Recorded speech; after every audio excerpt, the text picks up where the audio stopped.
മെക്സവൻ വ്യായാമ കൂട്ടായ്മ ഇപ്പോൾ വിവാദങ്ങളിൽ ഉയരുകയാണ്. CPM തന്നെ നേരത്തെ ഇതിനെതിരെ ആരോപണവുമായി രംഗത്തെത്തിയിരുന്നു.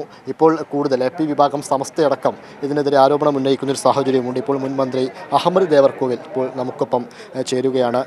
താങ്കൾ എങ്ങനെയാണ് ഈ വ്യായാമ കൂട്ടായ്മയെ നോക്കിക്കാണുന്നത്? CPM തന്നെ ഇപ്പോൾ P. മോഹനൻ അടക്കം ഇതിനെതിരെ രംഗത്ത് വന്നൊരു സാഹചര്യമൊക്കെ ഉണ്ടല്ലോ.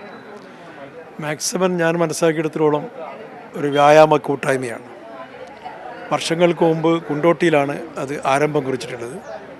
പിൽക്കാലത്ത് അവർ ഒരു പുതിയ രീതിയിൽ രജിസ്റ്റർ ചെയ്യപ്പെടുകയും മെക്സവൻ എന്ന പേര് സ്വീകരിക്കുകയാണ് ചെയ്തിട്ടുള്ളത്. അവർക്ക് അങ്ങനെ എന്തെങ്കിലും പ്രത്യേക രാഷ്ട്രീയത്തോടോ അല്ലെങ്കിൽ പ്രത്യേക മതവിഭാഗത്തോടോ താല്പര്യമുള്ള ആളുകളാണെന്ന് എനിക്ക് തോന്നിയിട്ടില്ല. ആരോഗ്യശീലം ജനങ്ങളിൽ വളർത്തിയെടുക്കുക, അതിനുള്ള ഒരു വ്യായാമ പരിശീലനം നടക്കാനുള്ള ശാസ്ത്രീയമായൊരു സംവിധാനം എന്ന നിലക്കാണ് അത് പ്രവർത്തിച്ചു വരുന്നത്. കോഴിക്കോട്ട് ബീച്ചിലെ അതിൻ്റെ ഉദ്ഘാടനവുമായി ബന്ധപ്പെട്ട പരിപാടിയിലാണ് ഞാൻ പങ്കെടുത്തത്. അന്ന് ആ പരിപാടിയിൽ പരിപൂർണമായും പങ്കെടുത്ത ഒരാളെന്ന നിലക്ക് എനിക്ക് വ്യക്തമായി പറയാൻ കഴിയും, എല്ലാ ജാതി മത വിഭാഗത്തിലുംപ്പെട്ട ആളുകൾ അന്ന് അവിടെ പ്രാക്ടീസ് ചെയ്തിട്ടുണ്ട്. അതിനിടയിൽ ഞാൻ സാധാരണഗതിയിൽ സരോവരത്ത് വ്യായാമം ചെയ്യുന്ന ഒരാളാണ്. അവിടെ ഒരുപാട് വ്യാപാര നമ്മൾ കൂട്ടായ്മകളുണ്ട്. അപ്പോൾ അവിടെ വരുന്ന പലരോടും ഈ മെക്സവനെ കുറിച്ച് ഞാൻ ചോദിച്ചറിയാറുണ്ട്, എന്താ സ്ഥിതി എന്നൊക്കെ. അവരൊക്കെ നല്ല അഭിപ്രായമാണ് ഇതുവരെയും രേഖപ്പെടുത്തിയിട്ടുള്ളത്. കാരണം നേരത്തെ ഇത്തരം രംഗങ്ങളില്ലാത്ത ആളുകൾ പോലും ഈ പുതിയ കൂട്ടായ്മയിൽ വരികയും അവർക്ക് വ്യായാമം എളുപ്പത്തിൽ ചെയ്യാൻ പറ്റുന്നു, വലിയ പ്രയാസമുണ്ടാകുന്നില്ല എന്നതുകൊണ്ടാണ് കൂടുതൽ ആളുകൾ അതിലേക്ക് ആകർഷിക്കപ്പെടുന്നത് എന്നാണ് ഞാൻ മനസ്സിലാക്കിയിട്ടുള്ളത്.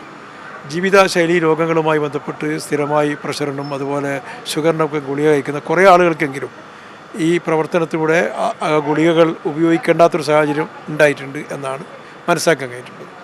അതിനെതിരെ എന്തുകൊണ്ടാണ് എതിർപ്പുകൾ വരുന്നത് എന്നെനിക്കറിയില്ല. എൻ്റെ അനുഭവം വെച്ചുകൊണ്ട് അതൊരു നല്ല കൂട്ടായ്മയായിട്ടാണ് എനിക്ക് ബോധ്യപ്പെട്ടിട്ടുള്ളത്. ഇതിൽ കാന്തപുരം വിഭാഗത്തിലെ പേരോട് അബ്ദുറഹ്മാൻ സക്കാഫി അടക്കം പറയുന്നത് ഈ വിഭാഗവുമായി കൂട്ടുകൂട്ടരുത്, അതിൽ ജമാഅത്തെ ഇസ്ലാമിയുടെ ഒരു ഗൂഢലക്ഷ്യമുണ്ട്, ഒരു പക്ഷേ ഈമാനൊക്കെ നഷ്ടപ്പെട്ടു പോകുന്ന തരത്തിലൊക്കെയാണ് അവർ തന്നെ പറയുന്നത്. മതപരമായ വിഷയങ്ങളിൽ അഭിപ്രായം പറയേണ്ടവർ മതപണ്ഡിതന്മാർ തന്നെയാണ്. ഇതിൽ നമ്മൾ മതവും രാഷ്ട്രീയവും ഒന്നും കൂട്ടിക്കലക്കേണ്ട കാര്യമില്ല. കാരണം ഇത് വ്യത്യസ്ത മതവിഭാഗങ്ങളായ ആളുകൾ ചെയ്യുന്നു. ഇപ്പോൾ നമ്മളിപ്പോൾ കോമണായി പല കാര്യങ്ങളും ചെയ്യാം. ഇപ്പോൾ കല്യാണങ്ങളിൽ എല്ലാവരുടെ കല്യാണങ്ങളിലും എല്ലാവരും പങ്കെടുക്കും. ഇപ്പോൾ ഇവിടെ മെഡിക്കൽ ക്യാമ്പ് നടക്കുകയാണ്, എല്ലാ ആളുകൾക്കും ഇവിടെ വന്ന് സൗജന്യ മെഡിക്കൽ ക്യാമ്പ് പങ്കെടുക്കാം.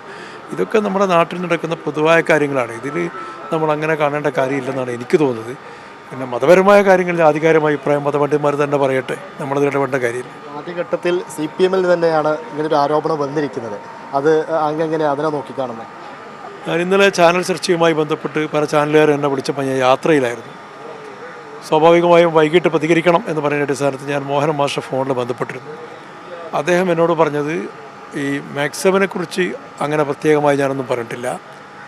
പൊതുവായി ഇത്തരം കൂട്ടായ്മകളും അതുപോലെ ബഹുജന പ്രസ്ഥാനങ്ങളുമൊക്കെ ഇങ്ങനെ ഉയർന്നു വരുമ്പോൾ അതിനിടയിൽ കൂടെ ചില ഈ വർഗീയ ശക്തികൾ, അദ്ദേഹം പറഞ്ഞത് Jamaat-e Islami, popular front, SDP പോലെയുള്ള കക്ഷികൾ അതിൽ കടന്നുകൂരാൻ ശ്രമിക്കുന്നുണ്ടോ എന്ന കാര്യത്തിൽ കൂടുതൽ ജാഗ്രത വേണം എന്നാണ് ഞാൻ പറഞ്ഞിട്ടുള്ളത്. അല്ലാതെ മാക്സവനെക്കുറിച്ച് മാത്രം പറഞ്ഞിട്ടില്ല എന്നാണ് അദ്ദേഹം എന്നോട് പറഞ്ഞിട്ടുള്ളത്.